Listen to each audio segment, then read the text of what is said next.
My lords, today I bring report from Dr. Atlanta regarding the acquisition of a fantastic new piece of technology with great historical significance, the blade of the Huntress. Dr. Atlanta reports fossilized remains from several different species that do not appear to have been indigenous to the planet Romachus Prime. They've been found in a large and secluded valley on the planet. They all date from roughly the same time period, within a span of a few centuries, some 3.6 million years ago. Each of these species seems to have evolved in its own unique biosphere, and all appear to have been sapient. Strangely, every fossilized individual found so far shows signs of having met a violent end, and all in a similar manner. The body count continues to grow. Dr. Atlanta continues to unearth more fossilized remains in the valley. The count is now up to 26 distinct sapient species, none of whom are native to Romachus Prime. The fossils that have been sufficiently preserved to determine a cause of death all point towards physical trauma inflicted by blades, spears, or arrows. Not a single specimen appears to have been felled by the equivalent of a modern projectile or energy weapon. The ruins of a small structure of some sort have been found near the entrance of the valley. It appears to originate from the same time period as the fossils. The Doctor hopes it will shed some light on the events that occurred here. The excavation of the ancient structure found near the valley's entrance is proceeding according to plan. Many artifacts have been discovered, most of which are variations of hunting weapons and trophies. A partially translated sign which appears to denote the name of the structure reads, Valley of the Macvel, Hunting Lodge Primus.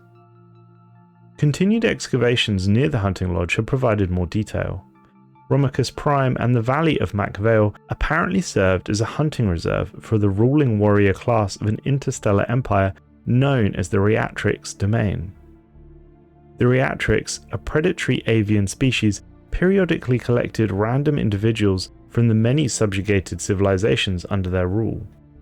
These aliens were then hunted down and killed in the wilderness, according to the rituals that governed the Reatrix society. This tradition lasted several centuries until the domain eventually succumbed to an undefined outside threat. Work excavating the hunting lodge continues. Dr. Atlanta reports they've stumbled upon references to a legendary Reatrix warrior, initially thought to be nameless, but apparently referred to as only the Huntress. She was, according to the records, the Reatrix's most efficient killer, renowned through their domain for having personally butchered many thousands of aliens on the hunting reserves. It remains unclear whether these stories are fact or fiction, but according to the Reatrix legends, the fabled Huntress fell on this world, indeed somewhere out in the valley where she was outwitted by alien prey that she stalked. Perhaps more interestingly, the fables speak of her weapon, the blade of the Huntress.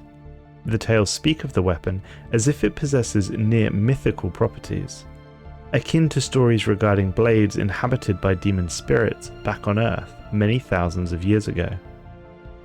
After painstakingly combing through the valley for any trace of the legendary Huntress and her fabled blade, the Doctor was finally able to pinpoint her last resting place. Her fossilized skeleton were found locked in battle with the remains of a very large horned arthropod. Her skeletal claws are still locked around the hilt of the blade, which is perfectly preserved.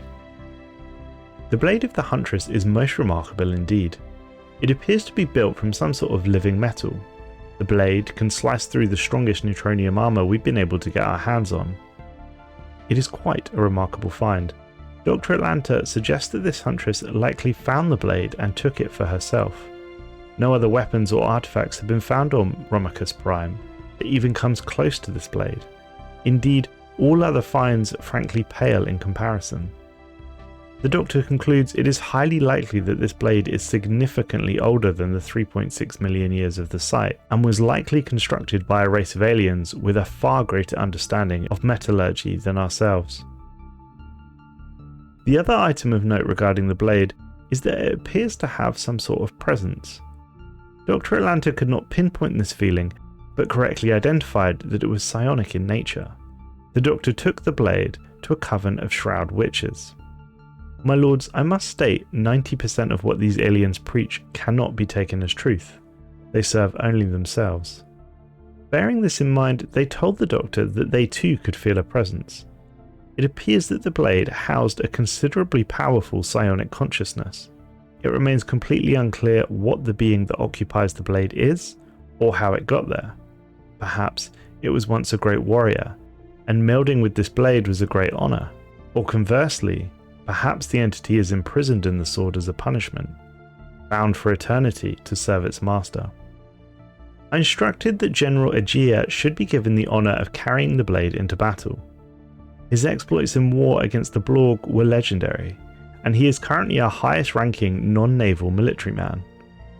Quite bizarrely, considering the blade had been handled by many scientists and researchers, upon touching the blade for the first time, the general was struck by some sort of vision. He described witnessing a bloody battle. Great towering creatures stormed across the battlefield, locked in deathly combat. Axes, swords, and maces rose and fell. Death was everywhere. Our scientists wonder if the blade and the general have formed some sort of bond. Perhaps the general has proved worthy of the blade's presence. Indeed, he is looking like a younger man, full of vigour and eager to get back to work. Furthermore, although anecdotal only, I've had reports that our men and women of the Empire seem to be affected by the presence of the blade. Ships the general travels upon seem to arrive early.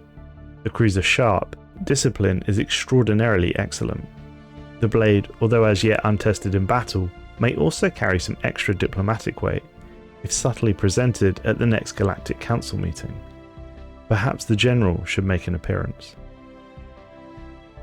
Thanks for watching, folks. I hope you enjoyed. If you want to hear another story, please click the video on screen now.